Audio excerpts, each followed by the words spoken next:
Gear up, because this is the Fuel Your Marketing podcast, designed to accelerate sales and grow your business. Let's welcome your host, Arti Sharma.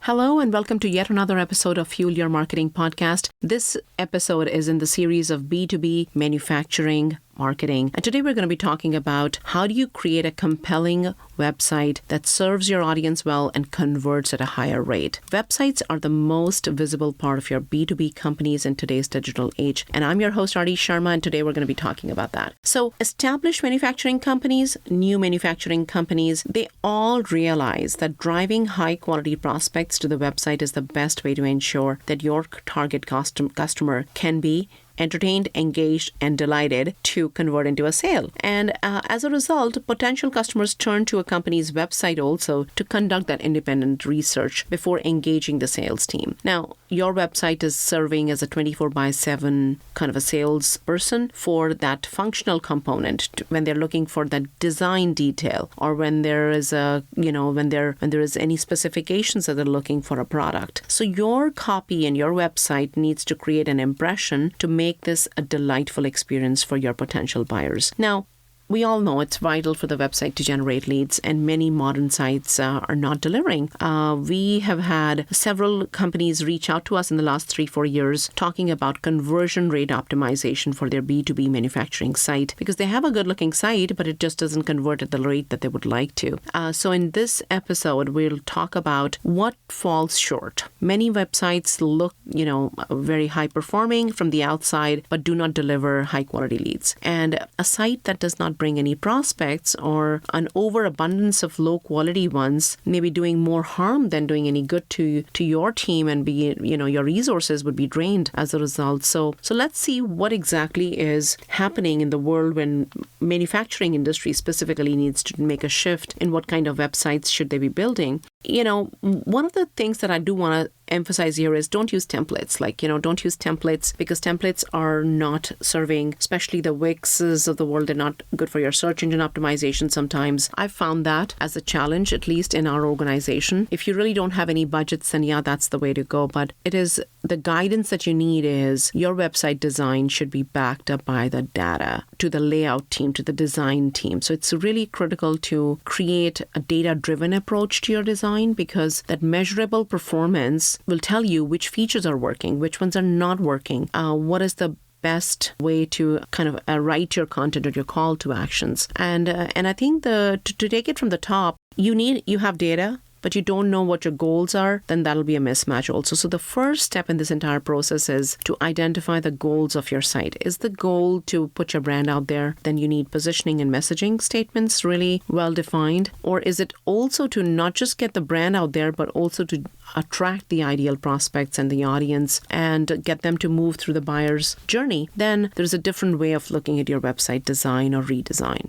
So let's tackle the website design element from a branding standpoint. Obviously, you need a really sharp logo. You need images. Obviously, you need your positioning statement. You need your product images. You need to identify how are you going to tackle different vertical markets and industries if you're serving those. So where does the website design element come into play?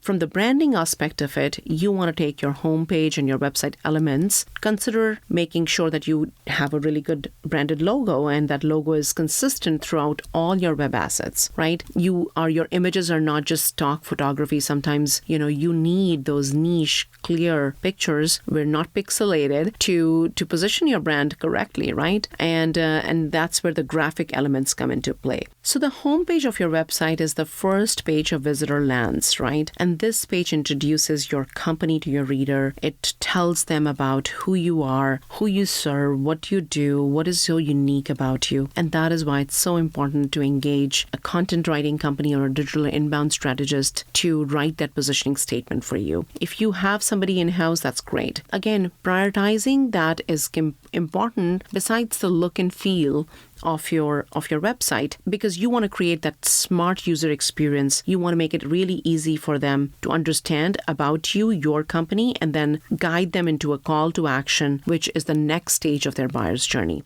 So when a user gets on your website, the homepage definitely gets the site's users' attention, but user experience will keep them engaged. One way to achieve this is to order the header menu from left to right in order of importance to your audience. So if services is important, then make that as a navigation point from left to right as a priority. If blog or resources or sales sheets or specifications or product specifications is important, whatever is important to your audience, make sure that is getting on the header menu in that sequence, because there is an important element to it. You want to help your users make easy navigational choices, and you want to lead them in that direction. Individual web pages, now their best practices may differ to some degree, but high-performing user experience optimizes how visitors locate information and engage with it on your website. This podcast is being brought to you by Measure Marketing, an inbound marketing agency and a HubSpot partner. To book a free consultation, visit measuremarketing.com. Now, About Us page. That's such an important page, and most manufacturing companies sometimes don't give it that much importance, but this page personalizes your business by describing your purpose, your why. Why do you exist in this business? It talks about the company history, highlights some other trust factors. It could be the thought leadership as a leader of the pack. If it's a family business, then how many years you've been in the business, any kind of quality assurance certifications or ISOs that you may have.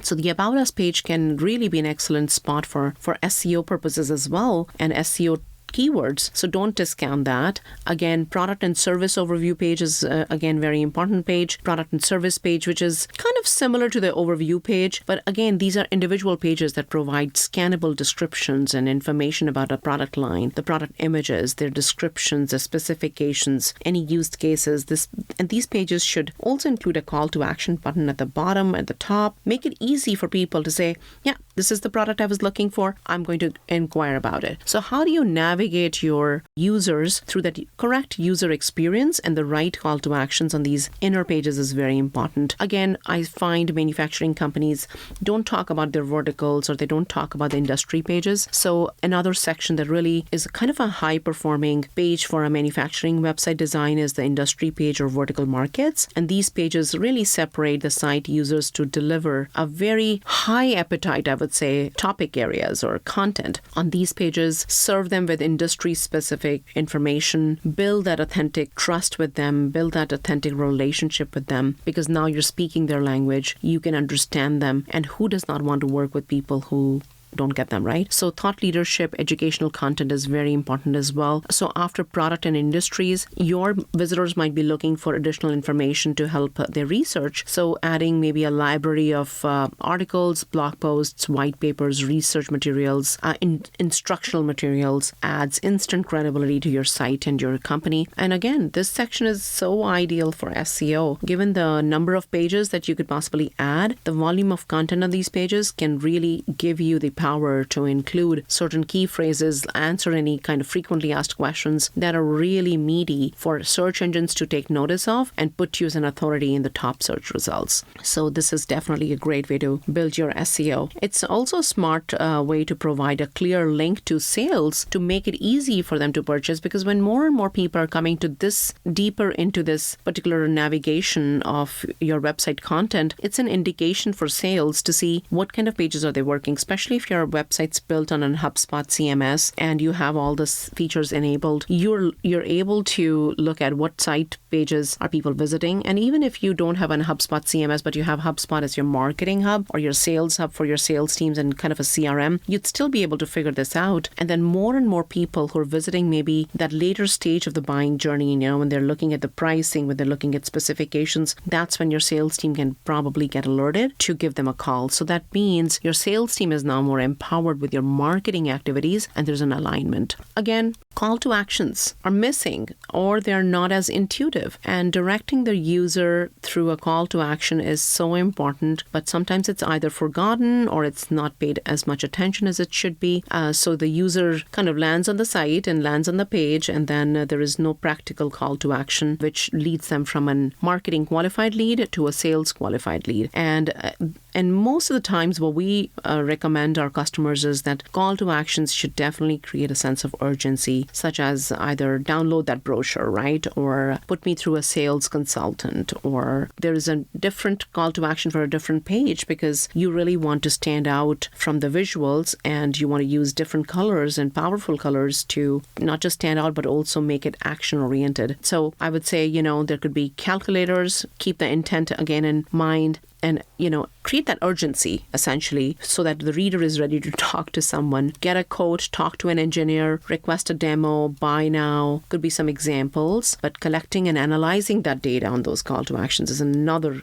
element of successful B2B manufacturing website, because it's not just about the look good part of it. It's also, now we're moving from that branding to the lead generation aspect of it. So you've done a branded website, you've got traffic coming in, and you want to convert that traffic through effective call to actions. And collecting and analyzing that data from the CTAs can help you refine who you are reaching and the best location on a page to secure that engagement, right? So definitely position your CTAs in a way, and then also make sure that your CTAs are also structured in a way that they are above, they're not buried somewhere for a mobile experience, right? You want to make sure that your CTAs, your content, your headlines are also catering to that mobile experience, and people are scrolling and more people are searching on their mobiles, almost 70% now. So building that, keeping in mind the type of user, who is that user, but also which channels and which devices are they going to be searching on is so important as you build your website. So how do you build a better industrial website or B2B manufacturing website? It is your storefront. Treat it like one, treat it like your salesperson, and refresh it often. Updated branding, making sure that there's succinct branding. Your logo is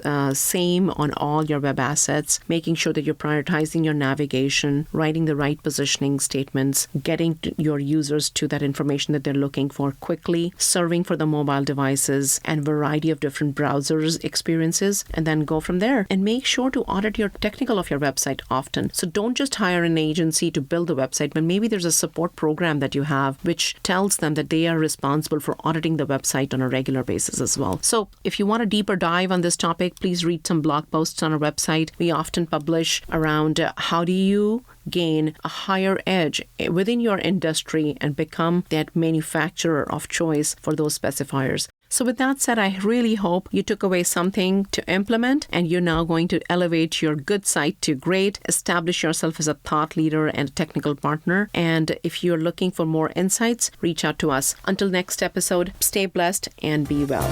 Thank you for listening to the Fuel Your Marketing podcast. For more episodes, visit www.fuelyourmarketing.com.